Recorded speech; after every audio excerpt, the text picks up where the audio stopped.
So this is the layer of Spider-Verse frozen dessert, kind of ice pop or bomb pop, if you will. I made all the juices except the blue from scratch. We have watermelon on two sides, a homemade lemonade, and then a blackberry juice / puree. The actual stick itself was replaced with a swizzle straw, gray and white, which is supposed to represent Spider-Man's web, which kind of runs through all the different universes, which I thought was the perfect ice form of Spider-Verse as a dessert. Absolutely. Cheers. Fantastic. Cheers. Cheers. Yeah. And like Spider-Verse, it's incredibly sweet and very cool. Ooh. So Dan, since you've been sitting here talking spider knowledge, what was your first comic? I mean, what got you into comics? My cousin Meyer collected comics. The one superhero book he collected was FF. And he knew I'd like superheroes more than the other stuff. So he started me off my first ever comics on the Galactus trilogy. Wow. Yeah, so that's like not starting someone like on like an easy drug. That's like hardcore. It's like you're now messed up for life. It was great. One day I'm biking home from school and I could go past the 7-Eleven and they had this giant poster of Spider-Man in the window. And it said that Spider-Man was coming to 7-Eleven to sign comics. And I got there really early. And I waited outside because I wanted to see Spider-Man swing in. So I was like looking to the skies, and it was suburban California. There were no tall buildings, and I was getting really nervous that like, how is Spider-Man going to get to 7-Eleven? And if you can imagine these two guys in the 70s who had access to a Spider-Man costume, this red pickup was driving on, weaving in and out through all the parked cars up on the freeway, and this guy was standing arms akimbo in the back of the in the bed of the truck, and everyone's like, Spider-Man, and he's like, yeah. And they came off the ramp, and I was the only one there. I was like, it was for my benefit. The guy didn't just like slump out. He saw me there and like looking in awe. He leapt out, and he landed in a crouch. And then he straightened up and walked right into the 7-Eleven. And I couldn't talk to him. I gave him my comics. I was just like in awe. He signed them. I just stayed there like a lurker at the cons. I was just like. What about you, Nick? I'd broken my arm riding my bike when I was in 7th grade. I was in my hospital bed. My brother Matt came in with a brown paper bag with an issue of X-Men and an issue of X-Men Classic. Okay, now I know the time frame. You're young. You're a young man, Nick Lowe. And they blew my mind. Neither of them made a lick of sense. And I have no idea who anybody was, but I needed to know. And that and the X-Men cartoon and then the Spider-Man cartoon had me hooked. That was the 90s Spider-Man. Yep. Yeah. Yep. I got into comics because I have 3 older brothers, and I'm the only girl. And my oldest brother was really big into comics. He had a huge collection, but he actually got me into sci-fi and Archie comics. Like Archie comics were very accessible at that time for like a young girl. Like I kind of understood. It wasn't until like the X-Men cartoons in the 90s where I actually started appreciating like Marvel comics in particular and like the X-Men characters in particular. And I started actually reading much later though. I started reading with Ultimate Spider-Man on the Ultimates. My first comic was a non-superhero comic too. Well, kind of, because my family's from Sweden.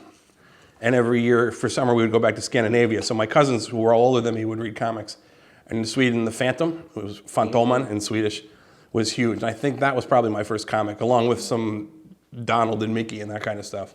My first superhero comic was a Marvel comic that I remember. It was X-Men 120, which was Alpha Flight. I remember that specifically because I was a huge Alpha Flight fan. It was one of those things where you read it and you really didn't remember it at first.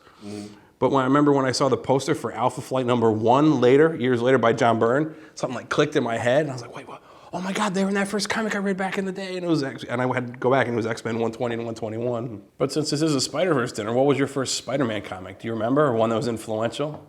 The first one I truly loved, the first Spider-Man comic I truly loved was probably the 2nd or 3rd JMS John Jr.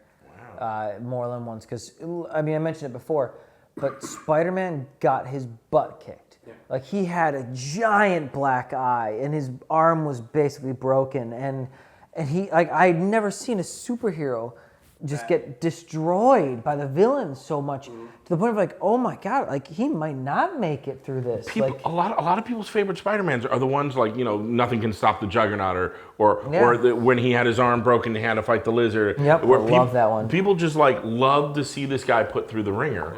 There's a Spidey Super Stories where Spider-Man has the Spider-Mobile, and these are the simple stories based off Electra Company. And he enters in a race, and one of the other people who enters in the race is the Shocker in the Shocker Mobile, but it's like the Spider-Mobile version that Shocker would have with that yellow quilted crap on it. And they're televising the race, and you cut away for no reason to J. Jonah Jameson's office. And it's this gorgeous, it's everything you need to know about J. Jonah Jameson in one panel. It's J. Jonah Jameson, his feet up on the desk, he's got popcorn, he's watching the race. And the announcer goes, and Spider-Man's in the lead. And Jonah goes, boo!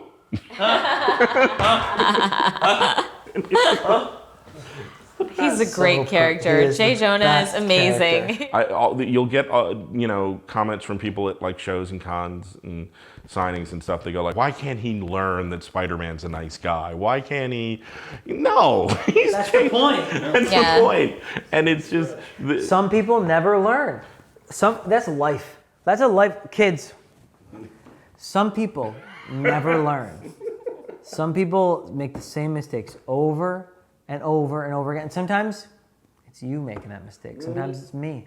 It happens. That's life. With great power, there must also come great responsibility. Isn't that another lesson we should be? It's more like nobody's perfect. That's the better lesson. With great power, there must also come great responsibility. Yes, that is the correct phrasing. It's not with great power comes great responsibility. With great power, there must also come great responsibility. It's just the truth. That's the way it is in the first one. Yeah. Enough said. Enough said. All right, guys. I just want to tell everybody thank you for watching our first episode of Marvelous Meals. Dan, Nick, Sana, thank you for joining me. Oh, thank you for a wonderful dinner. It was all right. So delicious. Oh, it was fantastic. So good. Thank you.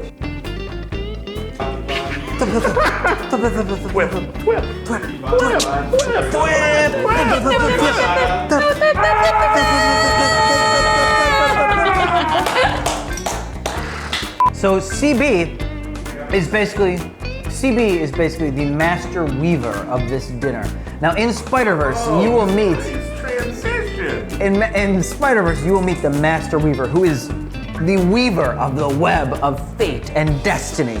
So like that, CB is weaving this meal like a little spider, just one thread by thread by thread by thread. This is our plot. This is our whole event form. We need to actually leave. Is that what weaving looks like? Yes. I don't even know. Doesn't weaving? Don't you have like a loom and you're like Marvel, your universe.